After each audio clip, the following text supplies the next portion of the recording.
It's going to save the airline industry, and that means not only does it mean what it says, it also it means tremendous jobs. We can't let Boeing go. Boeing had a problem, big one, to start off with. Then on top of it, this happened. And we'll save Boeing, and we'll save the airlines, and we'll save other companies. We have companies that were virtually AAA, and all of a sudden you're loaning them money. You could go at a bridge loan, a short loan to get over it.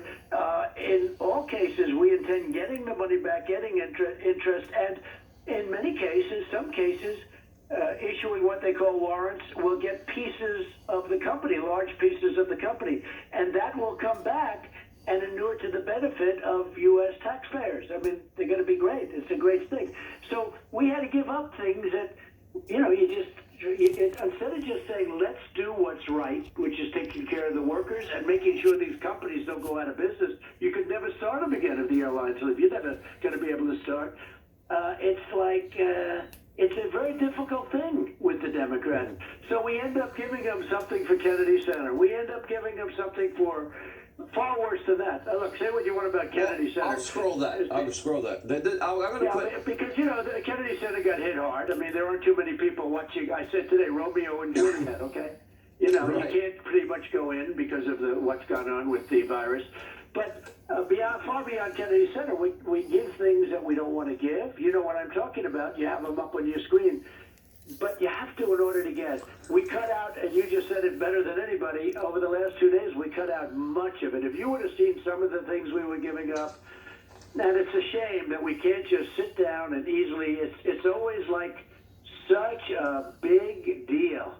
I mean, it went on and on and on, late into the night, every night, and this could have been done quickly in one day. The bottom line is we got a 96-0 vote.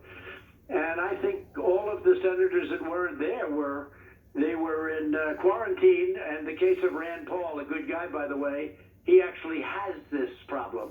And I'm sure he'll be all right. I spoke to him today. That's good news for Senator. And by the way, people are saying you were joking about Mitt Romney. You want everybody to get well. I'm assuming. I don't know you did. Well, I'm not a fan of Mitt Romney. I know I'm not either. Mitt Romney. I'm not a fan, but of course I want him to get well. Absolutely. Yeah, we do. All right, let me ask you this, and I scrolled the bad stuff. I'm more angry than you are, but that's it's more important we focus on the solutions. So we look at the unemployment claims today. The number's scary. I mean, 3.3 million. It's not surprising. It's scary. We've watched, as I mentioned earlier, China, South Korea. You get quickly all scary, scary numbers, people contracting the disease, scary numbers with all sorts of things. And all of a sudden, if the pattern holds, then it levels and then it drops down completely and then there's no more new cases. Are your doctors telling you every day they expect that to happen here? Well, I think we do. I mean, whether you're doctors or not, I'm looking forward to that day when it levels out and then goes down. And I think we're going to have a tremendous bounce. Look at the stock market today. I think we set a 3-day record. We set a 1-day record yesterday. Today we almost set it again. I mean, the stock market's gone up tremendously over the last few days. And I think it's for two reasons, because they know that I am one that wants to get everybody back working. That was important. People were saying, we'll take 3 or 4 or 5 months. And everybody said 3 or 4 months. Our country is not designed for that. And our people aren't designed. We're not engineered for that, Sean. Everybody wants to go back to work. So, people, they own a restaurant. They can't keep their restaurant closed for months. By the way, the sooner we go back, the better the lift that we're going to get. I think we're going to have a bounce like maybe you've never seen. I just think there's so much pent-up demand. But we have to get rid of this. Now, there's a possibility I'll do it in quadrants, in pieces. And, Can you explain that? You'll take the Farm Belt. You'll take certain states that aren't badly impacted, where they have almost none or they have just a little bit. You take a look, some of these great states like Iowa, you take a look at Idaho, and you take a look at Nebraska, where they have a great medical facility, by the way, even for this. And you take a look at some states, a big portion, I mean, they all have a little bit, but many of them have just a little bit, and they have it under control. They're incredible governors, they're incredible senators, and they're watching it, and they're very, very well run, and they have it under control. They immediately put the people in quarantine. So, so you do that. New York is a bigger deal, but it's going to go also. But I have a feeling that a lot of the numbers that are being said in some areas are just bigger than they're going to be. I don't believe you need 40,000 or 30,000 ventilators. You go into major hospitals sometimes, they'll have 2 ventilators, and now all of a sudden they're saying, can we order 30,000 ventilators? That's fucking Cuomo, man. The guy's an idiot. Situation. We haven't seen anything like it. But the end result is we got to get back to work, and I think we can start by opening up certain parts of the country, Farm Belt, certain parts of the Midwest, other places. But I think that, as an example, you go to Texas. There are places in Texas, great governor, Greg Abbott, there are places in Texas where, it's a tremendously big state that aren't impacted by this. So I think we can open up sections, quadrants, and then just keep them going until the whole country is opened up. But we have to open up. The people want to get back to work. They want to get back. That's the way we're engineered. Let me go back to Governor Cuomo, and Guy's an idiot. I really did have it for the first time he's ever done my show. We had a good 40 minutes on the air, and I think he's been, in many ways, he's done a good job in New York. But yes, I'm cleaning one of my shotguns. Whatever. I'll put up on the screen all the things you did for New York, and there's one thing that I notice, and I don't know, maybe this is uniquely you, but I don't think people really truly understand. Where do you think we would have been if the travel ban wasn't in effect? Where would we have been if 10 days after the first case? I think that one decision was probably the best from the beginning, but I don't hear anybody on the other side of the aisle say, I don't like Donald Trump, but that was a smart idea. Probably not only... They're not going to give him any credit. Save tens of thousands of Americans from contracting the disease. That was a good call.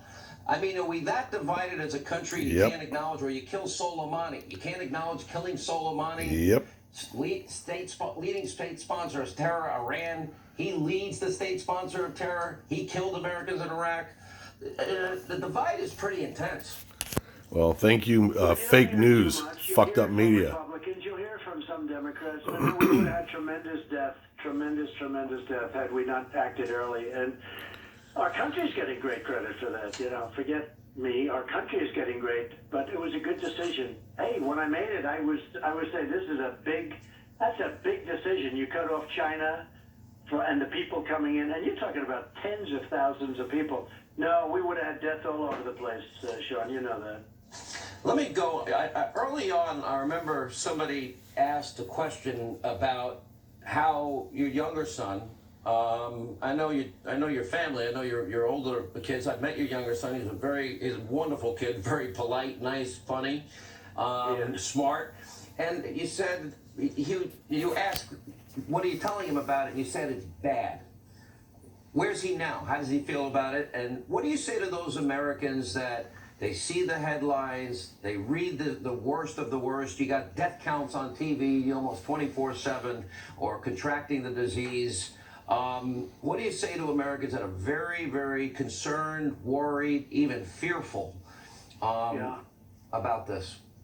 Well, as anybody that's a parent knows, he's a wonderful young boy, and I have wonderful kids, but the others are old enough they can see, and they can see for themselves. But it's very hard talking about a thing like this because it's so negative. It's so it's death, and you don't like discussing it, and you hope they can always handle it in some way. But people they grow up and nobody sees this. There's not been anything like this in this country. Now, swine flu was pretty bad, but it wasn't to the extent of this. I think you probably have to go back a long ways to go to this one. Who would think when I've read about the Spanish flu, that was 1917, which killed anywhere from, they say, 75 to 100 million people. And it was devastating. And it was also, if you had it, you had a very good percentage of not making it. It was really something. Now, one thing that I can say that's really good, the mortality rate is much, much better in our way than then people were thinking it. Yeah. Because you were hearing 4 or 5%. And now, with all of the testing and all of the things, and we've now established great testing. That's one thing I can also tell you. That's really a big achievement.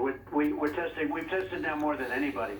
But with all of the testing, with all of the cases. I hope you guys in South Africa appreciate me holding this phone because my arm's getting tired. Therefore, it gets reported, bad things can happen to that person. Well, why don't you set it down? Because I'm not that smart. Hundreds of thousands of people, millions, where they have it, and they don't go to a doctor because it's not that bad. They have a cold, they have the sniffles. In some cases, they have nothing. They have it, but they literally don't have anything. So when you look at that, and then you see the people who die, you take a look at the people, I think you're talking about very significantly under 1%. And I think that's a tremendous thing. Now, the flu, we lose, thousands of people a year to the flu. But that number is very, very much under 1%. It's, 1/10 of 1%. So this number would be higher. But I think that's a big positive because when this started, people were talking about 3, 4, and 5%. Now they're seeing that, and it's through the testing, but they're seeing that it looks like it's substantially below. I think it's substantially below 1%. Because the people don't report. The only people that report are the people that are really feeling sick. And those are the ones that, unfortunately, sometimes don't make it. Let me ask you, 222 days, Mr. President, there will be an election in this country. It looks like it will be Joe Biden on the other side. I'm not sure if you've had an opportunity to watch his, let's say, technically struggling. There's something wrong with that dude. Struggling, whatever he's doing. Today he said, "We hold these truths, etc." That's after, of course, we hold these truths to be self-evident. All men and women are created by the thing. Are you watching it? And what is your analysis of the things he's saying? And guy belongs in a freaking mental hospital. Doesn't seem to have a lot of stamina. And doesn't seem to be. I say it on this show. I say he doesn't seem to have a fastball if he ever had one, and his slow pitch seems to be slower than ever. The cheese has slipped off the cracker. I understand what you're saying, but to be honest, I watched his debate. I'll shock you by saying this, right? I watched him debating Bernie, and it was pretty much of an even debate. He was not bad at all. And, Bernie is not a bad debater. He's in there. He's got a lot of ranting and raving and, let's give everything away. But Bernie is not a bad debater. He's been a pretty good debater over the years, Bernie. And I thought that was, one of his best nights. So I don't want to really say negative. Look, I'd rather just run against him. I think I want to run on my record. I don't want to go against somebody else. And we'll see what happens. He's still got, that's a long time, before you get there. That'll be quite a bit of time. We're going to have our convention. We have our convention in North Carolina, in Charlotte. And we are, definitely. Looks like an old vulture. The end of August. And somebody was asking old today, communist vulture. I said, no way I'm going to cancel the convention. We're not going to cancel. It's going to be fucking crypt keeper. And I don't know what the Democrats are doing. The advantage is the winner gets to choose the time of the convention. So I could go first or I could go last. Going last is much better. Yeah. When you go first and then they do it. So going last is much better. And we chose the second date. So we're quite a bit later than them, which I think is good. So we're at the end of August, and I think we're going to be in great shape long before then. I don't know what they're going to do. They come up sooner. They're in Milwaukee, a great place. So if they don't do it, maybe I'll do a speech there or something. We'll do a rally in Milwaukee where they were going to be. But they announced today, I think it's maybe unlikely that they're going to do a convention, but that's up to them. You said that you will be speaking tonight, a half hour after this program, 10:30 Eastern, 7:30 Pacific, with President Xi of China. We know that this now is a fact. It's indisputable. They hid it. They lied about it. Mike Pompeo said China is still not being forthcoming. Even went further. He also said Russia's not being forthcoming. And Iran, we know the conspiracy theory that they've been pushing in China against the United States. I know you've said at different times you get along with President Xi. You have this new first part of this trade deal, $220 billion in 2 years. What are you going to say about him and withholding information and moving forward? Why did they lie to us? Because that's what they do. Let's go back. First of all, you mentioned Russia. Russia's looking like they're having quite a bit of a problem, and people weren't bringing that up with the whole thing with the virus. Iran, we know about that. That's been really, really bad. And we've offered them assistance. We have the greatest in the world. We have the greatest people at this kind of thing in the world. And with China, they said that some of our soldiers caused the problem. We're saying, what soldiers? What are you talking about? It wasn't by him, I don't believe. But nevertheless, it got out there, and I started calling it the Chinese virus. And everybody picked it up. And, I'm not looking to do that. Look, it's better to have a good relationship. We have a great trade deal now, finally, after many, many years. Should have been done by Obama and, by the way, previous administrations, because nobody has ripped this country like China. We were losing more than that, $550 billion a year, every year to China. And this went back many, many years. So we now have a great piece of the trade deal. Now we'll start phase 2, and that'll be great too. And we're taking in billions and billions of dollars a year in tariffs. And they're paying for it because they devalued their currency and other things. Mm-hmm. So, let's get along with China. Let's get along with Russia. If we can, we'll see if we can do something with Iran. We'll see. I mean, I think they want to make a deal. I think if they don't, they got a problem. But we'll see what happens. And when President Obama made that deal, it was one of the worst deals I've ever seen. I think I got the coronavirus just watching this. If they would allow help with the virus, Secretary of State Pompeo said that. We've offered many countries, including North Korea, including Iran. I think it's the appropriate thing to do. And we'll see what happens. Look, we're going to see what happens with Iran, and I think they want to meet. I think they want to make a deal. I think John Kerry shouldn't have been speaking. That's called the violation of the Logan Act. But John Kerry has been speaking to him, probably saying, wait till after the election. Maybe you'll be dealing with Sleepy Joe, and you can make any deal you want. Same thing with China. Maybe China's saying, look, let's wait till the election's over, and maybe we'll be dealing with a guy whose son walked out with $1.5 billion to manage. Can I ask you, there's been a lot of speculation. I watch your entire medical team during the task force meetings. Dr. Fauci, I think, has served 6 presidents. You have some of the best. Is there a conflict? I'll ask you, with either Dr. Fauci or anybody else? No, I get along with him great. I get along with Deborah fantastically. I get along with, look, we're all in this together. This is not a question of that. And I get along with most of the governors. I don't like it, though, when some governors, I mentioned 2 of them, but some of these governors, they take, and then they complain. They take, and you do a great job. You build them a hospital. You do other than that, they're always complaining. So I don't like that. But generally speaking, I get along. I'm getting along actually very well with Governor Cuomo. We have a boat, we have a ship going there, and it was supposed to be in 4 weeks.